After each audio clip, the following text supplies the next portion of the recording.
I'm very excited to finally show you some beautiful Japanese cranes, which I've taken for most of you or all of you, whoever wants to follow, in incredible detail with my camera. So this is live.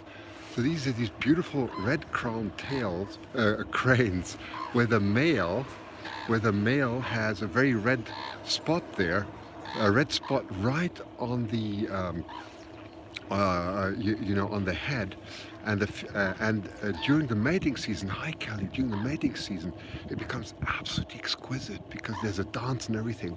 I recorded all that on video already. You hear the beautiful sounds behind me. They've just been fed here. It's a wonderful wintry day here out in Hokkaido. We are on the northeastern island. Hi Hal, it's absolutely magnificent. And these cranes are non-migratory, and so they feed them every day. Hi Kathy and hi Jackie, very nice to see you. So this is live. So I'm going to switch the camera now, so give me a second. Let me just flip the camera. Okay, and I will show you a little bit of what it looks like here. So these are beautiful non-migratory cranes. They're very famous and they're quite rare actually. And you can see, I'm going to show you in beautiful magnification here. Yes, it's a special type of crane that is only found in northern Japan. There you can just see them flying. You should just be able to see them flying there. Only found in northern Japan and parts of Russia and also Korea. They are non-migratory and they're absolutely beautiful. It's cold, but it's fine. I'm not wearing gloves at the moment, but I'm so happy that I can share this with you. And you can hear the natural sounds behind me. Hopefully my phone, which is a 6S Plus, I've just connected to the battery, will hold up. The iPhone, this type of iPhone is notorious for breaking down in cold. So, thumbs, keep your fingers crossed. That's my equipment. I've just taken such beautiful shots for you. It's just incredible. Hi, buddy. Hi, Susan.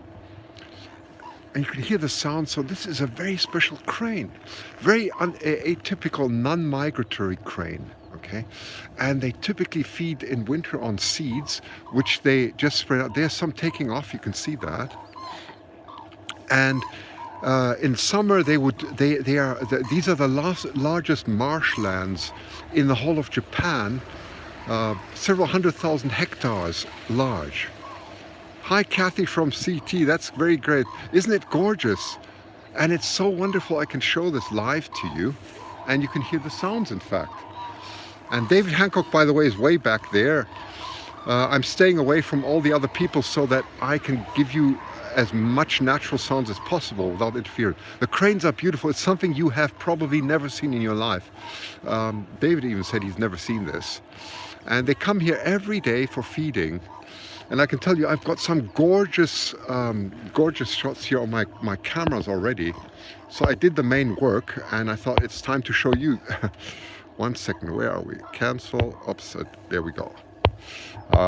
My hands are just a bit frozen. There we go, there we go. Isn't it beautiful? Isn't it beautiful?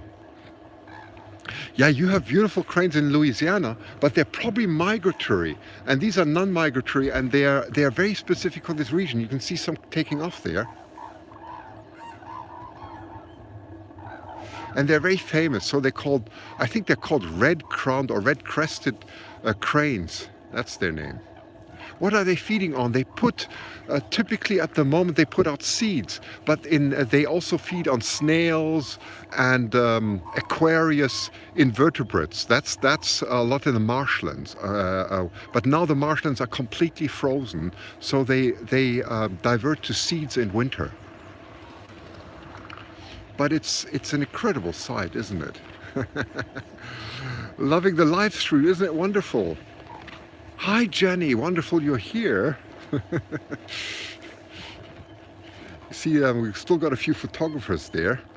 I just came in when they all landed. It was marvelous. So I got some incredible mating dances on the right. Yes, there are lots. You can see some. You will see lots of mating. There's some. Let's zoom in. Let's zoom in. There you go.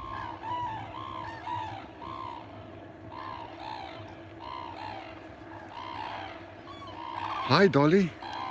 There's some mating dance going on. Isn't that incredible? It's all from the iPhone here. It's just incredible. I can't believe this. Oops. Of course, I have a gimbal to stabilize it, otherwise. But this is incredible. This is all live. You know, thanks to the Japanese infrastructure, which is second to none, there is no country in the world that has an infrastructure like this. Isn't it beautiful? Hi, Amanda, you're just on time. Very nice to see Hal here too. Kathy, isn't it wonderful to see this live? So this is what Japan is so famous for. It's famous for its stellar sea eagles in winter, the white-tailed eagle, of course, and more to come. But then especially this red-crowned or red-crested crane. Right, dancing and mating. Yeah, there's a lot going on here, and it's of course so magnificent to see this on snow. You know, the background is second to none, and it's, I don't know, we're just extremely lucky, and that I have such good signal here to show this to you. Yes, they are black and white. That's completely, but they do actually have white tail feathers. It looks like they have black tail feathers. They don't. It's just their back. They have white tail feathers, and the males. During the mating season, the side of the head gets very red. There's a red spot that gets, so you can distinguish the males from the females very clearly, which often is very difficult with cranes, by the way. But with these cranes, you can see the difference. And as I said before, they're non-migratory.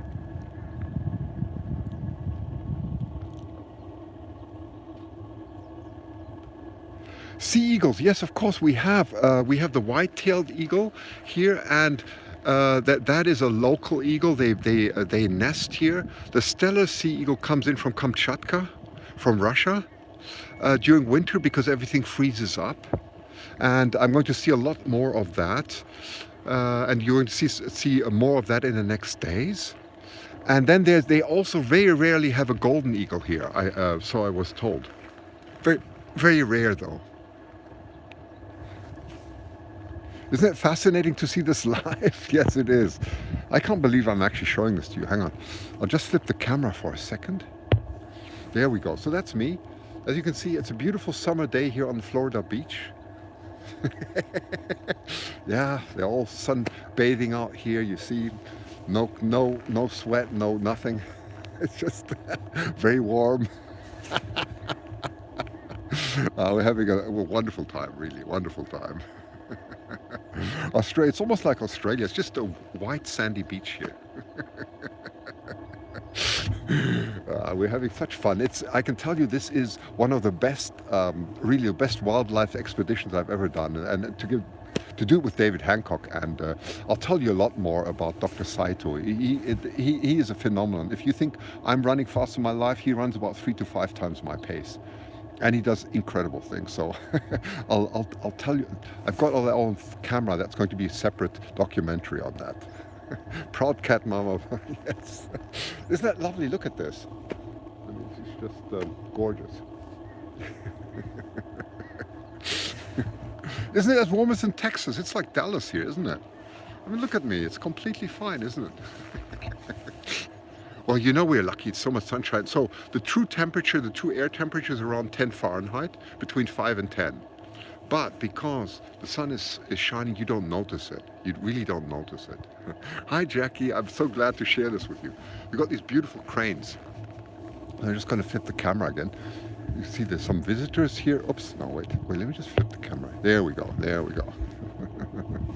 And the light is outstanding, isn't it? So you can see I'll just show you my equipment quickly. This is for Hal especially.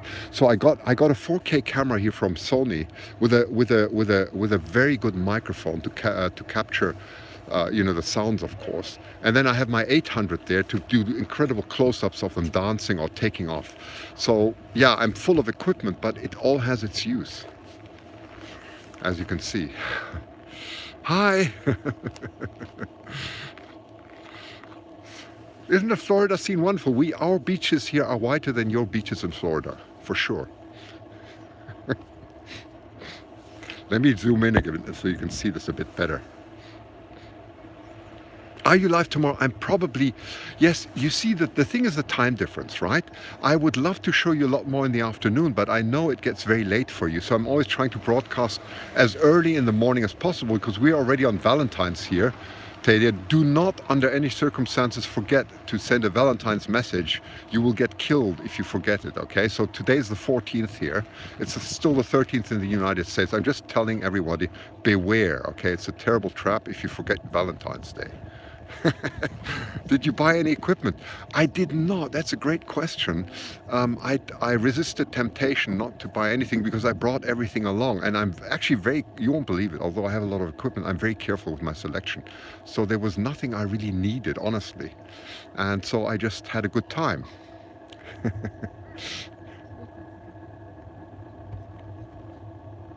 The road conditions, by the way, here are incredible. The roads are very well looked after. It's phenomenal. It's phenomenal. I'm going to give a separate talk to some of you, especially on Patreon and so on, about some funny stories here in Japan when I get back. I'll leave that for later. There you can see a bit of a dance there. Let me just see if I can zoom in.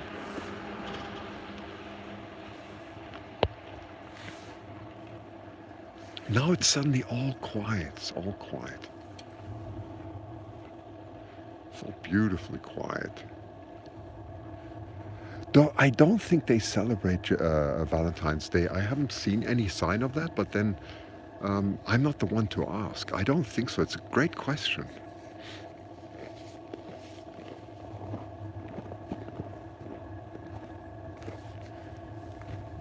Looking forward to that on Patreon. Yes, exactly. That is for the you will see that, and when I come back, I have time to tell these stories.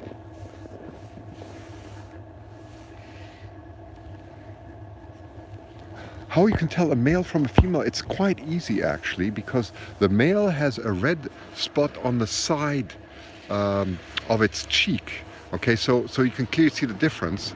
I don't think I can zoom enough sufficiently here, but I will definitely show you the differences on film later. I have it. I'm not sure, you can probably see more on the screen than I can, but you can clearly distinguish a male from a female. It's about as much as I can zoom in. Hi. Hi, Cameron.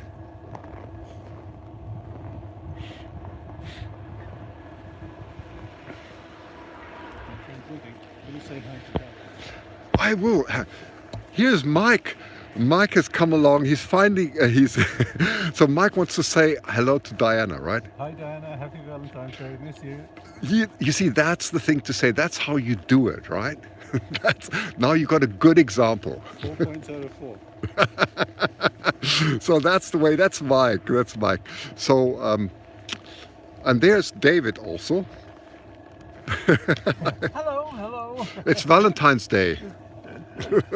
Having a wonderful day watching red-crowned crane. Yeah, tell them a little bit about the red-crowned tail, David. You've been talking about No, I don't know as much as you do. Well, what's interesting about this population of Japanese cranes or red-crowned cranes or Manchurian cranes, it's all the same bird, except that this population of about 1,014 birds are non-migratory. Most of the populations, that's why they're called Manchurian, nest in Manchuria, and they migrate south in the wintertime. This is a population that was kind of possibly a remnant few that they've captive bred up and then given them protection here.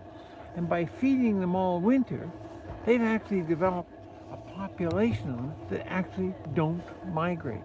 So they breed in the marshes of Hokkaido and the surrounding area, and then they actually stay here all winter, but they're totally dependent upon probably what you just showed with the guy wheeling out wheelbarrow loads of grain for them, and that keeps them here all winter. Now there's some natural food, but predominantly they're dependent upon these captive handouts. Otherwise they would have had to migrate south to find food. Here they don't. Here they get. Yes, and what do they feed on in summer? Yeah.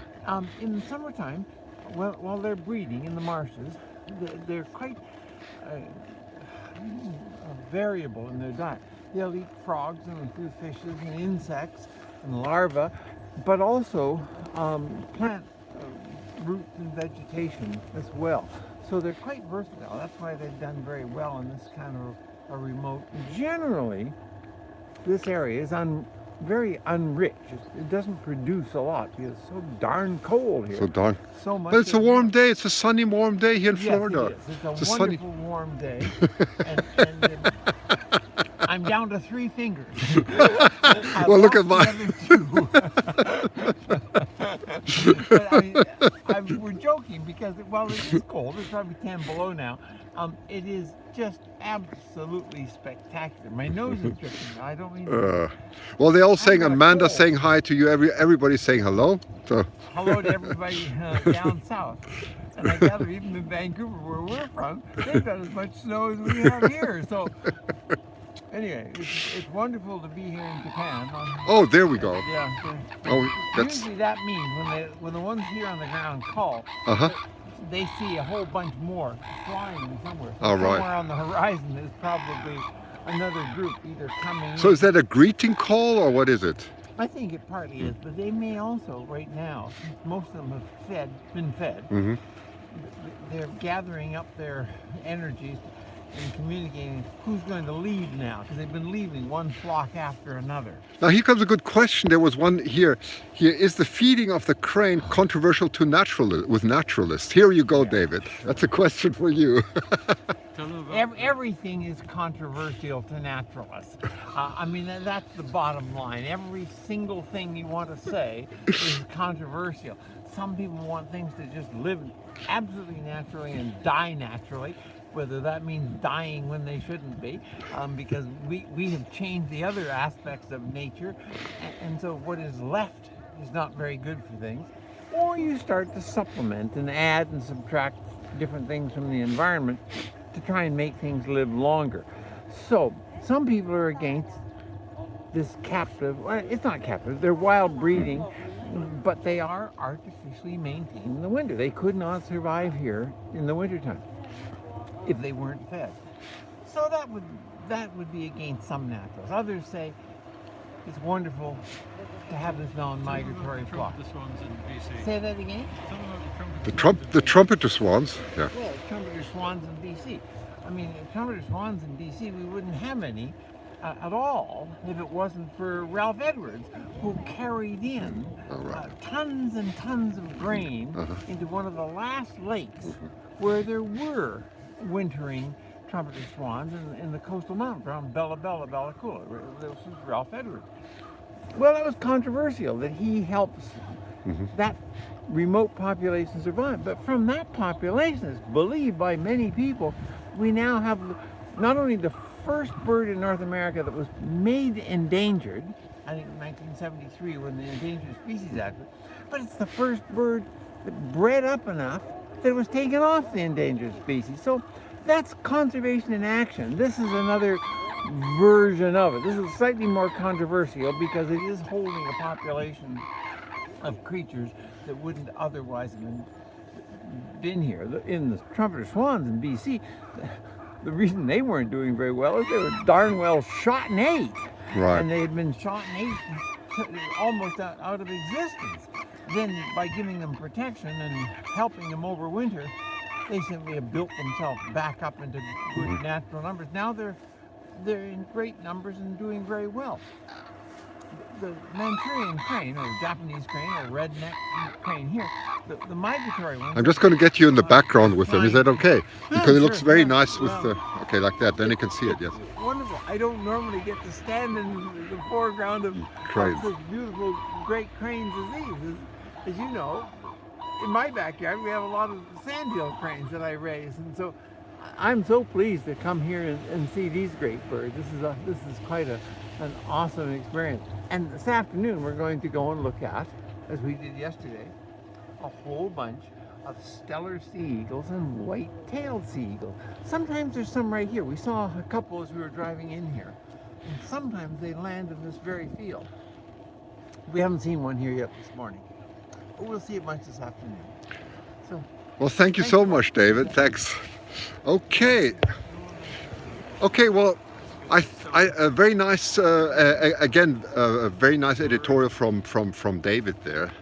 Wonderful to have him here. I mean, it's such a fountain of knowledge. By the way, we were driving for 12 hours yesterday, and he was sitting next to Dr. Saito, and I can believe I was sitting in the background from 8 on 9 a.m. when we left till about 6 p.m. They were having a conversation non-stop. It was a waterfall. It was incredible, but it was all exchange of knowledge. It was absolutely magnificent to talk to. So very interesting times here, and I promise I'll keep my promise. I'm going to broadcast as much as I can. Thank you so much for tuning in, and have a wonderful night. So typically it'll be around this time. I will broadcast as early as I can. We're always quite a few hours ahead of you, right? So thanks for being with us, and wonderful to share such nature with you. It's really incredible. It's such a privilege. Okay, so have a nice evening, and tomorrow for you celebrate a wonderful Valentine's Day, your Valentine, whoever that may be. Okay, thank you. Thanks Dolly Queen, and thanks Jenny for being a moderator. I really appreciate that. Proud Cat Mama, Denise, thank you. Thanks everyone, and